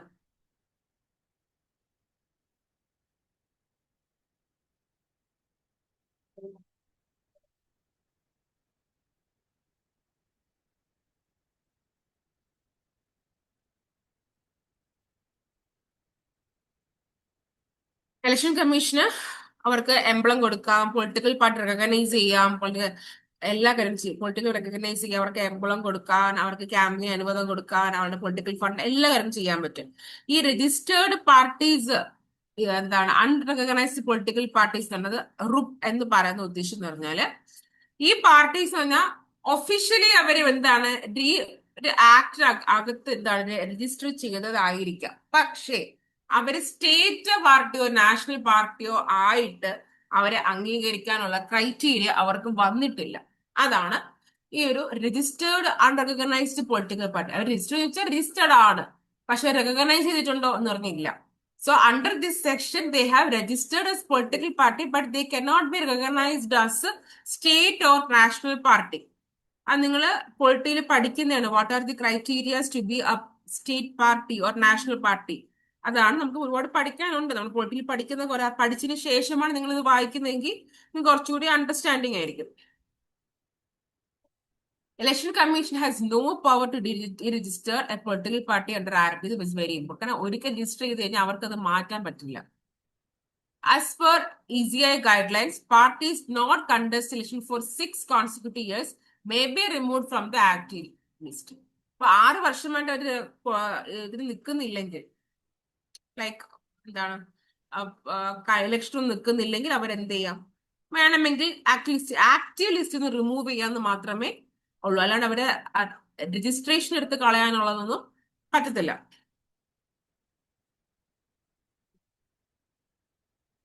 ഒരു റെക്കഗ്നേഷൻ ക്രൈറ്റീരിയ നമുക്ക് നോക്കാം. നാഷണൽ പാർട്ടി ആണെങ്കിൽ 2% ലോക്സഭ സീറ്റ് അറ്റ്ലീസ്റ്റ്, അല്ലെങ്കിൽ അറ്റ്ലീസ്റ്റ് 3 സീറ്റിൽ നിന്നുണ്ടാവണം. പിന്നെ എന്താണ്, 6% വാലിഡ് വോട്ട് വേണം, 4+ സീറ്റ്സ് വേണം, അല്ലെങ്കിൽ ലോക്സഭ സീറ്റ്സ് വേണം, അല്ലെങ്കിൽ state party in 4 more seat. ഇതൊക്കെ നിങ്ങളുടെ പൊളിറ്റിയിൽ വരുന്ന കാര്യങ്ങളാണ്. നിങ്ങളുടെ ലക്ഷ്മികാന്തിനകത്തുണ്ട് പൊളിറ്റി ക്ലാസ്സിൽ പഠിപ്പിക്കുന്ന, ഞാൻ പഠിപ്പിക്കുന്ന കുറെ കാര്യങ്ങളാണ്, കുറേ കാര്യങ്ങളുണ്ട് ഇതിനകത്ത്. നിങ്ങൾക്ക് ഇത്ര മാത്രം, നിങ്ങൾ ഫസ്റ്റ് ടൈം ആണ് ഈ സാധനം കാണുന്നത്, നിങ്ങൾക്ക് ഒന്നും മനസ്സിലാവില്ല. നിങ്ങൾ ഫസ്റ്റ് ടൈം ആണ് നാഷണൽ പാർട്ടി എന്താണ് സ്റ്റേറ്റ് പാർട്ടി എന്താണെന്ന് കാണുകയാണ്, നിങ്ങൾക്ക് ഒന്നും മനസ്സിലാവത്തില്ല.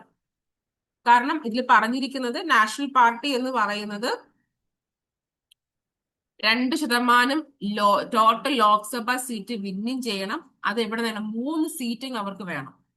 ഇല്ലെങ്കിൽ 4 കൂടുതൽ സ്റ്റേറ്റ്സിൽ നിന്ന് 6% വോട്ടും ഉണ്ടാവണം, 4 ലോക്സഭ സീറ്റും വേണം. പിന്നെ 4 അതിൽ കൂടുതലോ സ്റ്റേറ്റ്സിൽ സ്റ്റേറ്റ് പാർട്ടി റെക്കഗ്നൈസ് ചെയ്താൽ നാഷണൽ പാർട്ടി ആവത്തുള്ളൂ. സ്റ്റേറ്റ് പാർട്ടിക്ക് ഒരുപാട് ക്രൈറ്റീരിയ ഉണ്ട്. അസംബ്ലി 3% അസംബ്ലി സീറ്റും വേണം, അല്ലെങ്കിൽ 3 സീറ്റ്സ് മിനിമം അവർക്ക് വേണം. ഏതാണ് കൂടുതൽ? പിന്നെ 6% അസംബ്ലി ഇലക്ഷന്റെ വോട്ട് വേണം, 2 അസംബ്ലി സീറ്റ്സും വേണം. പിന്നെ ലോക്സഭ ഇലക്ഷൻ നിങ്ങൾക്ക് എന്താണ്, 6% വേണം, ലോക്സഭ സീറ്റും വേണം. ഇത് നിങ്ങൾ വളരെ ഇമ്പോർട്ടന്റ് ആണ്. ഇത് പഠിക്കേണ്ട ഏറ്റവും വലിയ ഇമ്പോർട്ടൻസ് ആയിട്ടുള്ള ഒരു ഏരിയ ആണ് നാഷണൽ പാർട്ടി, സ്റ്റേറ്റ് പാർട്ടി. 2027 എഴുതാൻ പോകുന്നൊരു കുഴപ്പമൊന്നുമില്ല, അത് പഠിച്ചെടുത്താൽ മതി കേട്ടോ. അതിനാണ് ചോദിച്ചത്. ഇപ്പോൾ ക്ലാസ് ഇരിക്കുന്നത് നിങ്ങൾക്ക് കുറച്ച് കിട്ടും. ഇതിപ്പോ പെട്ടെന്നുള്ള ക്രാഷ് കോഴ്സ് നമുക്ക് പെട്ടെന്ന് പറയുമ്പോൾ നിങ്ങൾക്ക് കിട്ടണമെന്നില്ല കേട്ടോ. എലിസബത്ത് പോയോ? ഓക്കെ. അപ്പൊ ഈ രജിസ്റ്റേർഡ് അൺറെക്കഗ്നൈസ്ഡ് പൊളിറ്റിക്കൽ പാർട്ടി റുപ്സിന്റെ ഫീച്ചേഴ്സ് ഒന്ന് പറഞ്ഞുതരാം. അവർക്ക് ഇലക്ഷൻ കണ്ടസ്റ്റ് ചെയ്യാം, പക്ഷെ അവർക്കൊരു ഒരു റിസർവ്ഡ് ഇലക്ഷൻ സിമ്പിൾ കിട്ടത്തില്ല. പിന്നെ അവരെന്ത് ചെയ്യണം, ഒരു ഫ്രീ സിമ്പിൾ ചൂസ് ചെയ്യേണ്ടി വരും. നമുക്ക് താമര കോൺഗ്രസ് അങ്ങനെ കിട്ടത്തില്ല അവർക്ക്. പിന്നെ അവര് റെക്കഗ്നൈസ്ഡ് പാർട്ടി പോലെ ബെനിഫിറ്റ് അത്രയ്ക്ക് അവർക്ക് കിട്ടത്തില്ല. കുറച്ച് പ്രിവിലേജസേ കാണത്തുള്ളൂ. അടുത്തത്, നിങ്ങള് ഈ SIR ഫില്ല് ചെയ്ത് കൊടുത്തായിരുന്നു കഴിഞ്ഞ ദിവസം. ഇവിടെ പഞ്ചായത്ത് ഇലക്ഷന് ശേഷം SIR ഓർമ്മയുണ്ടോ? Special intensive revision, large scale time bound exercised by ECI, verify, update and purify electoral rolls ആണ് conducted through house to house enumeration by both level officers. ഈ ഓർമ്മയില്ലേ, ബൂത്ത് ലെവൽ ഓഫീസേഴ്സ് വന്നിട്ട് BLOs വന്നിട്ട് ഓരോ വീട്ടിൽ വന്നിരുന്ന് നിങ്ങളെ വിളിച്ചു നിങ്ങൾ രജിസ്റ്റർ ചെയ്യുമെന്ന് പറഞ്ഞ നിങ്ങൾക്ക് അങ്ങനത്തെ രീതിയിൽ വന്നത് ആ സംഭവമാണ് കേട്ടോ. Ensures enrolment of all. ഇത് SIR രജിസ്റ്റർ ആവാത്തവർക്ക് എന്താണ്, ഇത്തവണ നമുക്ക് എന്താണ്, ഇപ്പൊ നടന്ന നിയമസഭാ ഇലക്ഷന് വോട്ടർ ലിസ്റ്റിൽ പേരുണ്ടായിരുന്നില്ല, കഷ്ടമായിട്ടുണ്ടായിരുന്നു. Ensures enrolment of all eligible voters conducted 8 times in 2021 തൊട്ട് 4 വരെ 21 വർഷങ്ങൾക്ക് മുമ്പ് 8 പ്രാവശ്യം ചെയ്തിട്ടുള്ളത്. എന്താണ് ഇലക്ട്രൽ റോൾ എന്ന് പറഞ്ഞാല്, list of registered electors in A constituency ആണ്. മിനിമം വോട്ടിംഗ് ഏജ് 18, നിങ്ങൾക്ക് അറിയാലോ. 21 18 ആക്കി അമെന്റ്മെന്റ് ഏതാണ്? 61st കോൺസ്റ്റിറ്റ്യൂഷണൽ അമെന്റ്മെന്റ് ആണ്. ആർട്ടിക്കിൾ 326 ഓഫ് ദി കോൺസ്റ്റിറ്റ്യൂഷൻ ആണ്. സെക്ഷൻ 19 റെപ്രസെന്റേഷൻ ഓഫ് പീപ്പിൾ 50 ആണ്.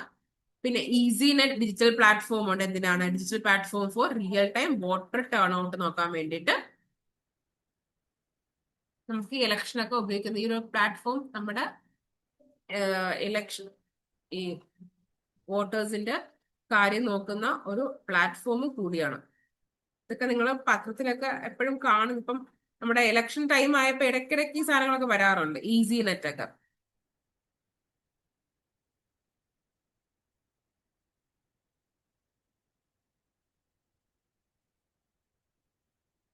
ഓക്കെ, ഈസി നെറ്റിന്റെ ഫുൾ ഫോം അറിയാവോ? Election commission of India network എന്നാ പറയുന്നത്. കാരണം ഇതിനകത്ത് നമുക്ക് എല്ലാവരുടെയും ഇലക്ഷൻസ് ഇന്ത്യയിലെ എല്ലാ ഇലക്ഷൻസ് മാനേജ് ചെയ്യാനും റിയൽ ടൈം ഡേറ്റ കൊണ്ടുവരാനും വോട്ടേഴ്സിന്റെ കാൻഡിഡേറ്റ് ഡീറ്റെയിൽസ്, വോട്ടർ ലിസ്റ്റ് എല്ലാം അതിനകത്ത് ഉണ്ടാവും. ഡേറ്റ ആക്യുറസി എല്ലാം. Next is postal ballot. enables eligible voters to vote without visiting polling stations. Paper ballot ആണ്. Electronic transmission of postal ballot system ETPBS available only four service voters and overseas selectors. Eligible category ഏതൊക്കെയാണ്? Special voters, president, vice president, governor, cabinet ministers and spouses. പിന്നെ എന്താണ്? Armed ഫോഴ്സിലുള്ള ആൾക്കാര്, police serving outside home state, government servants posted abroad, election duty person, presiding and polling officers. അപ്പൊ അവർക്ക് അവരുടെ നാട്ടിലായിരിക്കത്തില്ല, അവർക്ക് തന്നെ പോസ്റ്റൽ ബാലറ്റ് ഉണ്ട്. ആർക്കൊക്കെയാണ് പോസ്റ്റൽ ബാലറ്റ് ബെനിഫിറ്റ് ഉള്ളതെന്ന് പഠിക്കണം കേട്ടോ. പിന്നെ റിട്ടേണിംഗ് ഓഫീസേഴ്സ് ആയിട്ടുള്ളവർക്ക്. പിന്നെ ഇലക്ടേഴ്സ് ആണ് പ്രിവന്റീവ് ഡിറ്റൻഷൻ. എന്താണ് പ്രിവന്റീവ് ഡിറ്റൻഷൻ? എന്താണ് ആർഷ പഠിച്ചിട്ടുള്ളതാ?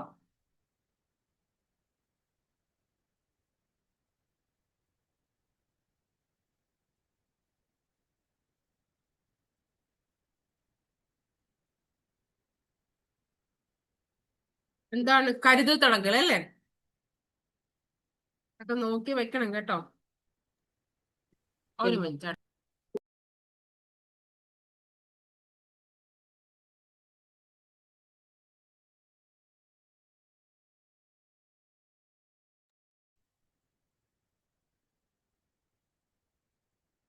Absentee votes. Senior citizen 80 plus years ആണ്. Persons with the benchmark disabilities, COVID-affected persons, essential services. Okay. അടുത്തത് physical health index which is released by NITI Aayog. Second annual edition ആണ്. Access. എന്താണ് ഈ physical എന്ന് വെച്ചാൽ? Physical meaning എന്താണ് ആർഷം? Physical എന്ന് വെച്ചാല് എന്തായാലും എക്കണോമിക്സിലൊക്കെ പഠിച്ചിട്ടുണ്ടാവണം.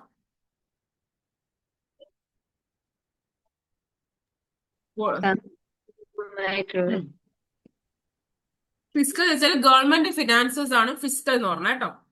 ഇൻകം, എക്സ്പെൻഡിച്ചർ, ടാക്സേഷൻ എല്ലാം വരും. Access fiscal performance of states ആണ്. CAG ഡേറ്റാ സോഴ്സ് CAG ആണ്.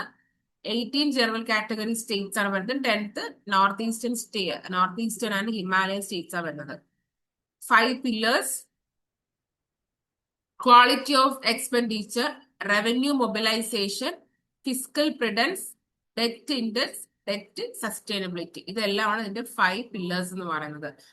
എക്സ്പെൻഡിച്ചറിന്റെ ക്വാളിറ്റി, റവന്യൂ മൊബിലൈസ് ചെയ്യുക, ഫിസിക്കൽ പ്രിഡൻസ് എന്തായിരിക്കാം? നിങ്ങൾക്ക് എക്കണോമിക്സിന്റെ ക്ലാസ് കഴിഞ്ഞില്ലായിരുന്നോ?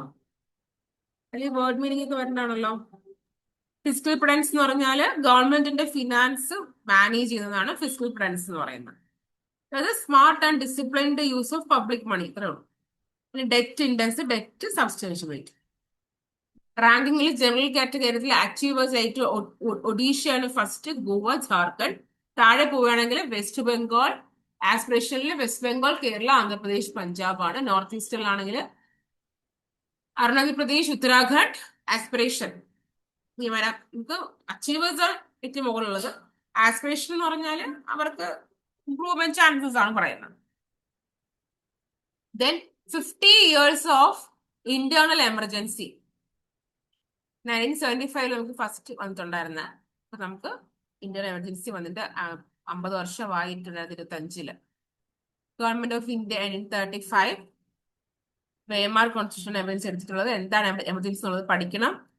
നമുക്ക് 3 പ്രാവശ്യം എമർജൻസി ഡിക്ലെയർ ചെയ്തത് ഇന്ത്യയിൽ 1962 ചൈനീസില്, 71 വാർ വിത്ത് പാകിസ്ഥാന്, 75 ഇന്റേണൽ ഡിസ്റ്റർബൻസ് ആണ്. അതിൽ പിന്നെ ആംഡ് റെബലിനായിട്ട് മാറ്റിയിട്ടുണ്ട്.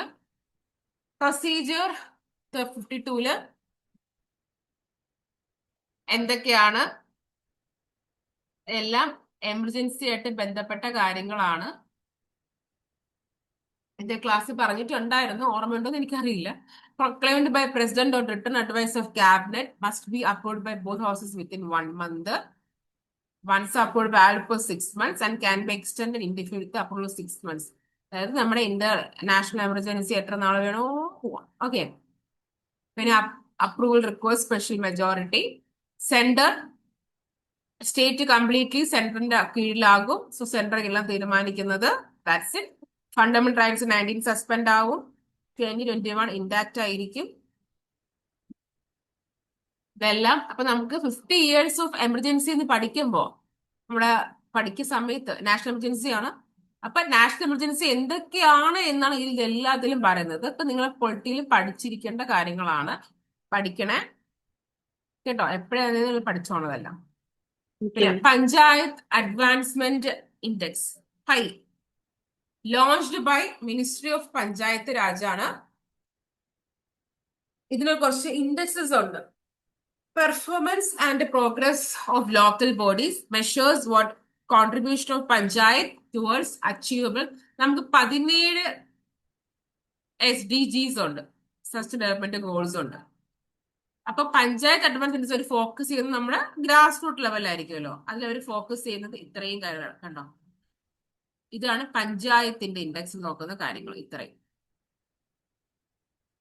Panchayat index for example question വരും ഇങ്ങനെ, ഇതിലൊരു 5 4 കൊടുത്തിട്ട് ചിലപ്പോൾ ഒരെണ്ണം വേറെ ഇതിൽ ഏതൊക്കെയാണ് വരുന്നത് എന്ന് ചോദിക്കാം. അപ്പൊ ഇത് മൊത്തം പഠിച്ചിരിക്കേണ്ടി വരും ഇൻഡെക്സസ് എല്ലാം. പിന്നെ model youth Gram Sabhas, initiative of ministry of panchayat Raj in collaboration with ministry of education, ministry of tribal affairs ആണ് യൂത്ത് ഗ്രാമസഭ. ചില കുറച്ചുകൂടി യങ്സ്റ്റേഴ്സിന്റെ ആയിരിക്കും. ആരൊക്കെ വരുന്നത്? Collaboration ministry of education, ministry of tribal affairs. Objective എന്താണ്? Promote Jan Bhagidari, that is party Jan Bhagidari എന്ന് പറഞ്ഞാൽ ജനങ്ങളുടെ ഭാഗം, അങ്ങനെ പഠിച്ചു വെച്ചാൽ ഹിന്ദി ഓടാണ് അത്. ജനങ്ങളുടെ participations. Encourage participatory local governance. Engage students through simulated Gram Sabha sessions aligned with what national education policy and implemented in Jawahar Navodaya Vidyalayas, Ekalavya Model Residential School, state government schools. ഏതൊക്കെ സ്കൂളാണെന്ന് നമുക്ക് നോക്കാം. നമ്മുടെ youth gram സഭ കൊണ്ടുവരാൻ വേണ്ടിയിട്ട് കുട്ടികളുടെ കുറച്ചും കൂടി യങ്സ്റ്റേഴ്സിന്റെ ഇൻവോൾവ്മെന്റ് ആണ് ഉദ്ദേശിക്കുന്നത്. The next is National Standards for Civil Service Training Institutions. NSC CST 2.0. Civil Service Training Institutions വേണ്ടിയുള്ളതാണ്. Ministry of Personnel and Public Grievance and Pensions ആണ് ലോഞ്ച് ചെയ്തിരിക്കുന്നത്. കപ്പാസിറ്റി ബിൽഡിംഗ് ആണ്. മിഷൻ കർമ്മയോഗി എന്ന് പറയുന്നത് സിവിൽ സർവീസിൽ ഉള്ള ആൾക്കാർക്ക് അവർക്ക് ട്രെയിനിങ് കൊടുക്കുന്ന ഒരു പ്രോഗ്രാമാണ് മിഷൻ കർമ്മയോഗി എന്ന് പറയുന്നത് കേട്ടോ. അതിന്റെ കാര്യങ്ങളാണ്. ബേസ് ലൈൻ സ്റ്റാൻഡേർഡ്സ് ഉണ്ട്. Standard civil service training all levels. Improve institutional management through structured framework. പിന്നെ വരുന്നത് അലൈൻ ട്രെയിനിങ് എക്കോസിസ്റ്റം വിത്ത് മിഷൻ കർമ്മയോഗി ഇമ്പോർട്ടന്റ് ആണ് കേട്ടോ. മിഷൻ കർമ്മയോഗിയായിട്ട് ബന്ധപ്പെട്ടതാണ് ഈ ഒരു ട്രെയിനിങ് എന്ന് പറയുന്നത്. മിഷൻ കർമ്മയോഗി എന്ന് വെച്ചാൽ സിവിൽ സർവീസ് ആയിട്ട് നിങ്ങൾ സിവിൽ സർവീസ് കയറുമ്പോൾ നിങ്ങൾക്ക് ട്രെയിനിങ് തരുന്ന ഒരു പ്രോഗ്രാമാണ് മിഷൻ ട്രെയിൻ. കാരണം ഒരു കപ്പാസിറ്റി ബിൽഡിങ്ങിന് വേണ്ടിയിട്ടാണ്. ഇപ്പൊ കുറച്ചും കൂടി ടെക്നോളജീസ് കൂടുന്നത് പോലെ അടുത്ത അതിന്റെ സെയിം തന്നെ വരുന്നത് ഐഗോട്ട് കർമ്മയോഗി, ഗവൺമെന്റിന്റെ online learning platform for civil servants.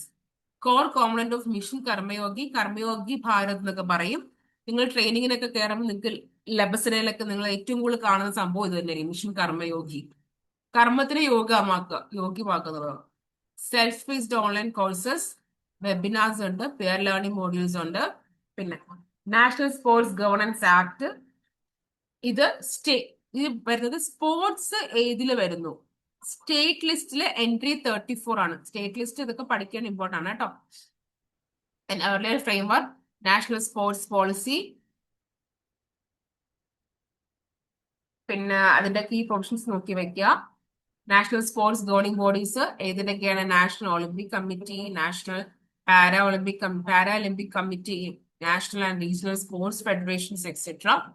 National sports board ഏതൊക്കെയാണ്? National sports tribunal. ഇതൊക്കെ ജസ്റ്റ് നോക്കി വെച്ചിരുന്നാൽ മതി. ഇപ്പൊ മാറ്റി ക്വസ്റ്റ്യൻസ് വരാം, നെക്സ്റ്റ് ഇയർ ആണെങ്കിലും ഒക്കെ വരാം. ചാൻസ് നെക്സ്റ്റ് നമുക്ക് കുറച്ചുകൂടി കറണ്ട് അഫയേഴ്സ് പഠിക്കേണ്ടി വരും. അടുത്തത് തലാഷ് ഇനിഷ്യേറ്റീവ് എന്ന് പറയുന്നത് national education society for what tribal സ്റ്റുഡൻസിനാണ്. മിനിസ്ട്രി ഓഫ് ട്രൈബൽ അഫയേഴ്സ് ആണ് വരുന്നത്. Implemented in partnership with UNICEF India. Objective promote holistic development students in Eklavya model residential schools ആണ്. Covers both academic excellence and personal growth. എന്താണ് ഏകലവ്യ എന്ന്? പണ്ടേ ഉള്ള ഒരു initiative ആണ് കേട്ടോ. ഞാനിത് പ്രിൻസിപ്പൽ സമയത്തൊക്കെ ഇത് ഉണ്ടായിരുന്നു. അതിന്റെ ഒരു ഭാഗമായിട്ടാണ് നമുക്ക് തലാഷ് ഇനിഷ്യേറ്റീവ് പറഞ്ഞിരിക്കുന്നത്. സെൻട്രൽ സെക്ടർ സ്കീമാണ് അണ്ടർ മിനിസ്ട്രി ഓഫ് ട്രൈബൽ അഫയേഴ്സിനാണ്. ട്രൈബൽ ചിൽഡ്രനുള്ള വിദ്യാഭ്യാസത്തിനാണ് മെയിൻ ഫോക്കസ് ചെയ്യുന്നത്. Establishing blocks with more than 50% scheduled tribe populations. And second last ആയിട്ടുള്ളതാണ് WHO global network for age friendly cities and communities, GNFACC എന്ന് പറയും. Initiative of world health organisation aims to promote what cities that are inclusive and supportive for കുറച്ചും കൂടി പ്രായമുള്ള ആൾക്കാർക്ക് വേണ്ടിയിട്ടുള്ള ഒരു സ്കീമാണിത്. കോഴിക്കോടാണ് WHO GNFACCയുടെ recognised member from Kerala. Global age friendly cities guide ആണ്. 8 ഡൊമൈൻസ് ആണ് പറഞ്ഞത്. 8 എണ്ണവും പഠിക്കണം. 9 8 എണ്ണമാണ് ഇപ്പോഴത്. Community support and health service ഒരുമിച്ചാണ് വരുന്നത്. Outdoor space buildings, transportation. അപ്പം അതായത് global network for age friendly cities and കമ്മ്യൂണിറ്റീസിൽ വരുന്ന 8 ഡൊമൈൻസ് ഏതൊക്കെയെന്ന് പഠിക്കാൻ ചോദിക്കും. കുറെ കൊടുത്തിട്ട് ഏതൊക്കെയാണെന്ന് ചോദിക്കും. 8 എന്ന് പറയുമ്പോഴത്തേക്ക് transportation, housing, social participation, respect social inclusion, civic participation, ജനങ്ങളുടെ ഇൻവോൾവ്മെന്റ് ആണ്, employment, communication, information, community support and health സർവീസിന്റെ കൂടുതൽ രണ്ടും ഒരുമിച്ച് വരും.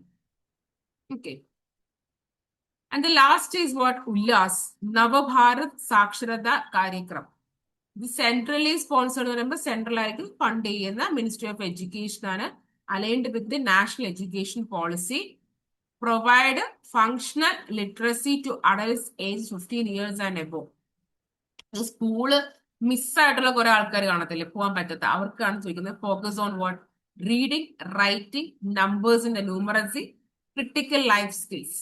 കുറച്ച് കേസ് സ്റ്റഡീസ് ഒക്കെയാണ് വരുന്നത്. Recent development Tripura become the third state to achieve full functional literacy, greater than 95% literacy rate. Other states Mizoram, Goa. Okay. So what happen Elizabeth? Current പോയി മാം. Wifi connect ആവാൻ ഒത്തിരി സമയം എടുത്തു. ക്ലാസ് നമ്മൾ 22 സാധനം ഫിനിഷ് ചെയ്തിട്ടുണ്ട്. ജസ്റ്റ് പോയിട്ട് സ്കിപ്പ് ചെയ്ത് റെക്കോർഡ് നോക്കിയാൽ മതി. പിന്നെ ഇടയ്ക്ക് വേറെ ഒന്നും ഇത് വായിച്ച് നിങ്ങൾ എനിക്ക് ഇത് ഇത്രയും കാര്യങ്ങളകത്ത് എനിക്ക് നിങ്ങളോട് പറയാൻ ഒരു കാര്യം എന്ന് വെച്ചാല്,